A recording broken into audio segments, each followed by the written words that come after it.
আসসালামু আলাইকুম প্রিয় শিক্ষার্থী ভাই বোনেরা, আজ আমি তোমাদের সাথে কিছু এমসিকিউ টিপস শেয়ার করব। ওকে, আজ আমি তোমাদেরকে যশোর বোর্ডের কিছু এমসিকিউ সমাধান করে দিব। ওকে, তো দেখো এখানে কি বলতেছে। এখানে প্রথম এমসিকিউতে বলতেছে -293 সংখ্যাটি রেজিস্টার করতে কমপক্ষে কত বিট প্রয়োজন, সেটা আমরা কিভাবে জানবো। এর জন্য আমরা কি করতে পারি, আমরা একটা কোড লিখতে পারি। এই যে 1 2 4 8 16 দ্বিগুণ করে কোডটা বাড়বে 32, ঠিক আছে 64, ঠিক আছে, তারপরে 128, তারপরে 256, ঠিক আছে। এই কোডটা দেখবা যেন এটা থেকে বড় না হয়ে যায়। ওকে, তো এখন দেখো 256 পরে যদি আমরা লিখি আর তাহলে 512 হয়, তাহলে কিন্তু বড় হয়ে যায়। এবার দেখো তো এখানে কয়টা বিট রয়েছে, একটা বিট, দুইটা বিট, তিনটা বিট, চারটা বিট, পাঁচটা, ছয়টা, সাতটা, আটটা, নয়টা। এখন তোমরা যখন দেখবে কোনো একটি ডেসিমাল সংখ্যাকে বাইনারিতে রূপান্তর করার পরে তার বিটটা 8টা হয়ে যায় কিংবা 8টা থেকে বেশি হয়, তখন কিন্তু সেটাকে আমরা 16 বিট ধরবো। এখানে দেখো বিট আছে 9টা থাকলে আমরা সেটাকে 16 বিট ধরবো, ঠিক আছে। এজন্য আমাদের আনসার হচ্ছে এইটা। যদি 8টা হতো তাহলে আমি কি ধরতাম, 16 বিটই ধরতাম। যদি 7টা হতো তাহলে আমি 8 বিট ধরতাম। আশা করি বিষয়টা বুঝতে পেরেছো। ওকে, এবার চলো আমরা দ্বিতীয় এমসিকিউটা দেখে ফেলি। এখানে বলতেছে দুটি সংখ্যার পার্থক্য 1f, যেটা হেক্সাডেসিমালের একটি সংখ্যা। প্রথম সংখ্যাটি হচ্ছে 58, সেটা আবার ডেসিমালে হলে দ্বিতীয় সংখ্যাটি কত। আমাকে বলতেছে দুইটা সংখ্যার পার্থক্য হচ্ছে এটা এবং প্রথম সংখ্যাটি হলো এটা। এবার একটা বিষয় লক্ষ্য করো, এখন এই যে সংখ্যাটা এটা হচ্ছে হেক্সাডেসিমালে, এটা হচ্ছে ডেসিমালে। এখন আমরা একটা কাজ করতে পারি না, এই যে পার্থক্য, দুইটা সংখ্যার পার্থক্য হচ্ছে 1f, এটাকে আমরা একটু কষ্ট করে ডেসিমালে রূপান্তর করে ফেলি, তাহলে আমাদের বুঝতে সুবিধা হবে, কারণ আমরা ডেসিমাল সংখ্যাটা বুঝি। এজন্য আমরা এই 1fকে ডেসিমালে রূপান্তর করে ফেলবো রাফে।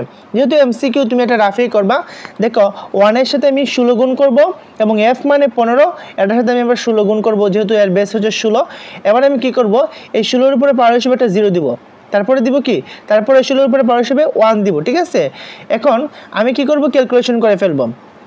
ক্যালকুলেশনটা আমি কীভাবে করব, দেখো 16-এর উপরে পাওয়ার হিসেবে 1 দিলে কি হয়, 16 হয়, তাহলে 16-কে কত, 16 লিখলাম। আবার এখানে দেখো 16-এর উপরে পাওয়ার হিসেবে 0 দিলে কি হয়, 1 হয়। যে কোনো সংখ্যার উপরে যখন তুমি পাওয়ার হিসেবে 0 দিবা তাহলে আনসারটা হবে 1।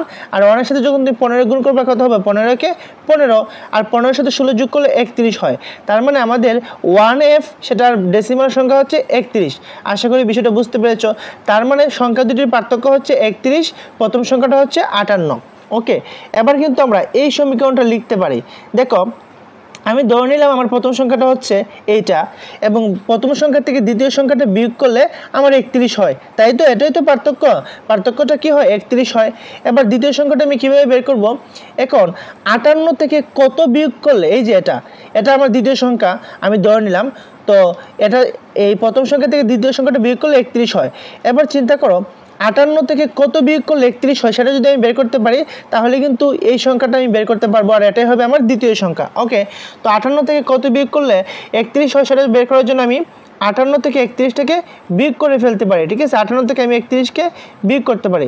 এবার দেখো তোমার 8 থেকে 1 গেলে কি হয়, 7 হয়, এবং তোমার 5 থেকে যদি তোমার 3 যায় 2 হয়, অর্থাৎ 27, ঠিক আছে। তো আমার এই সংখ্যাটি হচ্ছে, এখানকার সংখ্যাটি হচ্ছে কি 27, তো আমি লিখতে পারি 27। এই যে 27টা হচ্ছে ডেসিমালে, কিন্তু আমি বের করে ফেললাম যে আমার দ্বিতীয় সংখ্যাটি 27, কিন্তু এখানে দেখো এই যে অপশনগুলো দেওয়া আছে সবগুলো বাইনারিতে দেওয়া আছে, ঠিক আছে। এবার আমি দেখব এই 27কে বাইনারিতে রূপান্তর করলে কত হয়, সেটা আমি খুব দ্রুত করে ফেলবো বিটের সাহায্যে, যেহেতু এটা এমসিকিউ। 1 2 4 8 16, তারপরে দেখো আর আমি যাব না, কারণ তারপরে 32-এ চলে যেতে হয়, আর আমার সংখ্যাটি হচ্ছে 27, এর জন্য আমি 16 পর্যন্ত থাকবো। তো দেখো 16 আর 8 যোগ করলে কত হয়, 24 হয়। এই দুইটা আমার প্রয়োজন হয়েছে 24, এই দুটো আমি নিলাম। এবার দেখো 4 যদি আমি নেই তাহলে কি হয়ে যায়, 28 হয়ে যায়, কিন্তু আমাকে 27 তৈরি করতে হবে, এর জন্য এটা আমি নিব না, মানে এটার উপরে 0 থাকবে, ঠিক আছে। আর দেখো আমি যদি 2 নিই তাহলে কত হয়ে যায়, আমার 26 হয়, আর এই 1 নিয়ে আমার হয়ে যায় 27, কারণ দেখো 16 আর 8 24, 2 এ 24, 1 কি হয়ে গেছে 27। তো আমার আনসারটা হচ্ছে কি 11011। এটা কি অপশনে আছে, অবশ্যই আছে। এই যে দেখো 11011, এটাই হচ্ছে আনসার। আশা করি বিষয়টা তোমরা বুঝতে পেরেছো। Okay, thanks for watching this video.